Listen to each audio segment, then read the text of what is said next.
I stood there, my custom gown hanging in shreds, while 300 people stared. My husband's ex-fiancée was smiling, until he did something that made her face drain white. What happened next turned a humiliating attack into the most powerful moment of my life. This is how karma came to the gala. My name is Gabriel, and 8 months ago I married a man I never thought I'd end up with. Not because I didn't love him. I loved him from the moment he sat beside his nephew's hospital bed, reading comic books in different voices while I adjusted the IV. I'm a pediatric nurse, or at least I was before becoming a full-time partner in my husband's foundation work. Daniel comes from the kind of wealth that makes people uncomfortable. His family built a pharmaceutical empire over 3 generations, the kind that puts their name on hospital wings and university buildings. I grew up in a 2-bedroom apartment in Detroit with a single mother who worked double shifts. We weren't supposed to meet, let alone fall in love. But we did. And for 8 beautiful months, I'd been learning to navigate his world while staying true to mine. It wasn't always easy. The subtle racism came in whispers and backhanded compliments. "You're so articulate. Where did you really grow up?" Daniel's tastes have certainly become more adventurous. I learned to smile through it, to kill them with kindness, to prove myself over and over again. Daniel saw it all and hated it, but I asked him to let me handle it my way. I didn't need him to fight my battles. I just needed him to stand beside me. Then came the invitation to the Metropolitan Children's Health Gala. This wasn't just any charity event. Daniel's Family Foundation hosted it every year, raising upwards of $10 million for children's healthcare initiatives. This year would be my first time hosting as Daniel's wife, and I'd been preparing for months. I had a vision: mobile clinics that would bring quality healthcare to underserved communities, the kind of neighborhoods I grew up in. Kids who couldn't afford to miss school for a doctor's appointment, families without reliable transportation. This gala would be my chance to announce the initiative and secure the funding to make it real. I should have known it wouldn't go smoothly when I heard that Victoria Ashford had RSVP'd. Victoria. Even her name sounded like old money and champagne. She'd been Daniel's fiancée 5 years ago, the kind of match that made perfect sense on paper. Her family owned a luxury hotel empire. Their engagement photos had been in Vanity Fair, and society columns had called them the golden couple. Then she'd broken his heart, leaving him for a European duke with a castle and a title. That marriage had imploded spectacularly within 2 years, splashed across tabloids in 3 languages, and now she was back, circling Daniel's world like a shark that smelled blood in the water. Friends warned me she'd been making comments. I give it a year. She's clearly after the foundation money. Daniel's just going through a phase. I tried not to let it bother me. I had work to do, children to help, a future to build. But I'd be lying if I said I wasn't nervous when the gala night arrived. I wore emerald green that evening. The gown was custom designed by an incredibly talented young designer I'd discovered, a black woman just starting to make waves in fashion. The color was deliberate. Daniel's mother had worn emerald to this gala every single year before she passed. She'd built the foundation from nothing after surviving poverty herself, understanding intimately what it meant to watch your child suffer because you couldn't afford a doctor. Daniel told me she would have loved me, and wearing her color felt like carrying her legacy forward. When we arrived at the Metropolitan Hotel ballroom, I felt like I was walking into a different universe. Crystal chandeliers the size of cars, a string quartet playing Vivaldi, women dripping in diamonds and men in tuxedos that cost more than my nursing school tuition. And there, holding court near the champagne fountain, was Victoria. She wore white. Deliberate, I knew immediately. White to my emerald, positioning herself as the pure, innocent presence while I was the interloper. Our eyes met across the room, and her smile was all teeth and no warmth. "Gabriel," she said when she glided over, her voice honey-sweet and poison-laced.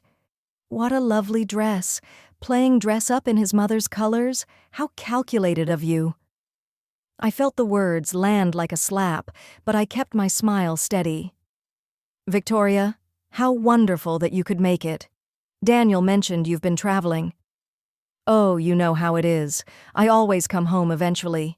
Some of us have deep roots here. She touched my arm with perfectly manicured nails. Must be so overwhelming for you, all these people, all these expectations.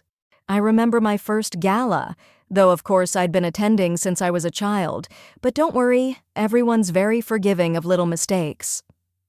The evening only got worse from there. Victoria worked the room like a political campaign, positioning herself near Daniel's business associates, laughing at inside jokes I didn't understand, referencing memories I wasn't part of. She touched his arm when she spoke to him, stood just a little too close, called him darling like the past 5 years had never happened. I watched Daniel's jaw tighten, saw the flash of irritation in his eyes, but he was too polite to make a scene. Then came time for my speech. I'd prepared for weeks, memorizing every word, practicing in front of the mirror until I could deliver it with confidence and passion. My notes were on the podium, color-coded and highlighted. I was ready. As I stood to walk to the stage, Victoria suddenly appeared at my elbow. "Let me just squeeze past you, darling," she said brightly. And then, as if in slow motion, her champagne glass tilted. Red wine splashed across my notes, turning my careful preparation into a bleeding, illegible mess.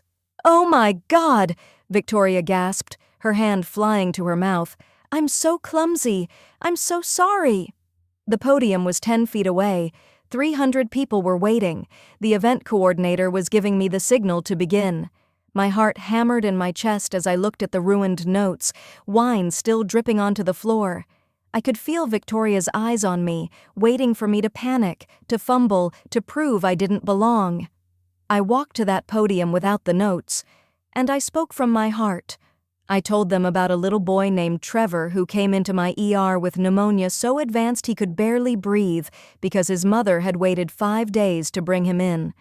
Not because she didn't care, because she didn't have a car, couldn't afford to miss work, and the nearest clinic was 12 miles away.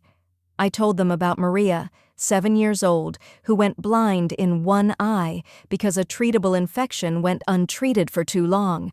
I told them that zip codes shouldn't determine life expectancy, that every child deserves the same quality of care regardless of their parents' bank account. When I finished, the room erupted in applause. People were standing, some were crying, and I saw Daniel's eyes shining with pride. I also saw Victoria's face, tight with fury, her mask of concern finally slipping. The speeches concluded, and it was time for the traditional foundation board photograph on the grand staircase. This was a gala staple.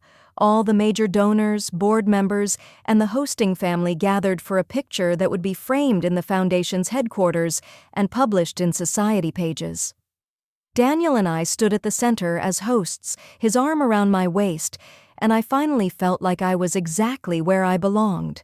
Until Victoria maneuvered herself into the photograph, positioning herself just behind me. The photographer raised his camera. "Everyone ready? On 3. 1, 2. I felt Victoria stumble behind me, her hand grabbing my dress's delicate beaded train. There was a sickening sound of fabric tearing, beads scattering like rain across the marble floor. The dress ripped nearly to my waist, the carefully constructed gown hanging in tatters. The ballroom went silent except for the sound of beads still bouncing on stone. I stood frozen, acutely aware of 300 pairs of eyes on me, of camera flashes still going off, of my slip showing and my skin exposed and my dignity hanging by the same threads as my dress. The moment stretched out like taffy, each second an eternity of humiliation. Victoria's voice cut through the silence, dripping with fake concern. "Oh my God, I'm so sorry. I tripped and these cheap stitches just gave way. Gabrielle, I feel terrible." She leaned in close enough that only I could hear her next words. "Some people just don't belong in this world, do they?" My mobile clinic announcement was going to be overshadowed by this moment. Tomorrow's headlines would be about the torn dress, not the children we were trying to help. I'd be the woman who couldn't even keep her clothes together at a charity gala, proof that Daniel had made a mistake, that I wasn't polished enough, sophisticated enough, good enough for this world. Then Daniel moved, but not the way I expected. He didn't rush to cover me or whisk me away to some back room. Instead, he calmly removed his tuxedo jacket. My heart lifted for a moment. He was going to give it to me, help me maintain some dignity. But then he handed the jacket to a nearby waiter. The confused murmur in the crowd grew louder. Daniel loosened his tie, pulled it off, and draped it over the jacket. Then his cufflinks dropped into the waiter's hand with small metallic clinks. And then, while everyone watched in complete bewilderment, my husband began unbuttoning his shirt. "Daniel?" I whispered, but he touched my hand gently, asking me to trust him. He stripped down to his white undershirt in front of 300 people and 24 cameras. Then he turned to face the crowd, and when he spoke, his voice carried the kind of authority that made billionaires and senators stop mid-conversation. "Ladies and gentlemen, may I have your attention?" The ballroom was so quiet, I could hear my own heartbeat. "My mother wore emerald green to this gala every single year," Daniel said. "She built this foundation from nothing after growing up in poverty, after watching her younger brother die from an infection that antibiotics could have cured if their family could have afforded them. She understood that healthcare shouldn't be a luxury. She would have loved my wife, Gabrielle, a woman who has dedicated her life to helping children, who chose a career in pediatric nursing not for money or prestige, but because she genuinely cares about making sure no child suffers unnecessarily." He paused, his eyes scanning the crowd before landing on Victoria. "Tonight, someone tried to humiliate my wife for not being one of us, for not being born into the right family, the right tax bracket, the right world. Someone orchestrated this moment, this photograph, this attack, hoping to make Gabrielle feel small and out of place." The screens behind the stage suddenly flickered to life. Emails appeared, text messages, recorded phone calls. My breath caught as I realized what I was seeing. Victoria's voice played from the speakers. "She's a social climber, obviously. Did you see that dress? So desperate to fit in?" Another message. "The foundation board needs to know she's only interested in his money." Email after email to board members, society bloggers, anyone who would listen, all undermining me, questioning my motives, spreading lies about our marriage. "For the past 3 months," Daniel continued, "Victoria has been running a campaign to destroy my wife's reputation. Anonymous letters, leaked stories, whispered rumors. I've had investigators documenting everything." Victoria's face had gone from smug to pale, her eyes darting toward the exits. "You can't leave yet, Victoria," Daniel said, his voice cold as winter. "We're not finished." He pressed a button, and new documents appeared on screen. Financial records, bank transfers, internal emails from 5 years ago. The real reason Victoria broke our engagement wasn't because she fell in love with a duke. It was because she was caught embezzling from the children's arts charity we co-chaired together, $200,000 funneled into offshore accounts. My family paid back every penny quietly to avoid scandal and protect the charity's reputation. The condition was simple. Victoria would leave and never return to our social circle. The gasps rippled through the crowd like a wave. I stood there, still in my torn dress, watching everything I thought I knew rearrange itself into a new picture. "She broke that agreement by coming back," Daniel said, "and I know why. Her family's hotel empire is bankrupt. They have maybe 3 months before complete collapse. Victoria needed to marry back into my family to save it. This dress, this moment, this attack on Gabrielle, it was all calculated. She wanted press photos of my wife looking foolish, wanted to create enough doubt that I might question our marriage.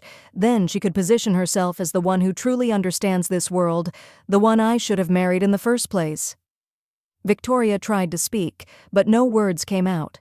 Her carefully constructed mask had completely shattered. Daniel turned back to me, his eyes soft now. "But she miscalculated. Because, Gabrielle, you are exactly where you belong. And I will stand beside you, in my undershirt if necessary, to make sure everyone knows it." The room remained silent, waiting to see what would happen next. Daniel addressed the crowd again. "Victoria Ashford is permanently banned from all family foundation events. The security footage and evidence of her sabotage has been sent to the boards of every charity she's currently involved with. I trust they'll make their own decisions about her continued participation. The society reporters in attendance were already typing furiously on their phones. By morning, Victoria's reputation would be in ruins. The narrative was already shifting. I could see it in people's faces. Gabrielle, the gracious victim. Victoria, the jealous villain. The story practically wrote itself. Daniel looked at me. Gabrielle, it's your choice. We can press charges for the dress, for the harassment, for everything. What do you want to do? 300 people waited for my decision. Victoria stood frozen, her white dress now seeming more like a surrender flag than a power play. I thought about all the times I'd smiled through her barbs, stayed quiet through her provocations, taken the high road while she dug underneath it. I walked toward her, still in my torn dress, and I saw fear flicker across her face. When I spoke, my voice was steady and clear. I don't need to press charges, Victoria. You've already lost everything that mattered to you. Your reputation, your dignity, your place in this community. I'm going to go back to that podium and finish what I came here to do, help children who need health care. What are you going to do? I didn't wait for an answer. I walked back to the microphone, Daniel beside me in his undershirt, both of us stripped of the formal costumes that were supposed to make us belong. And together, we completed the mobile clinic announcement. The applause was deafening. People weren't just clapping politely anymore. They were standing, cheering, some openly crying. The donation pledges flooded in, displayed on screens that moments ago had shown Victoria's sins. 10 million, 12 million, 15 million. A record-breaking night, not despite the drama, but because of it. Because people had witnessed Grace under fire and wanted to be part of something real. Victoria left quietly, escorted out by security. I never saw her again. The aftermath was swift and thorough.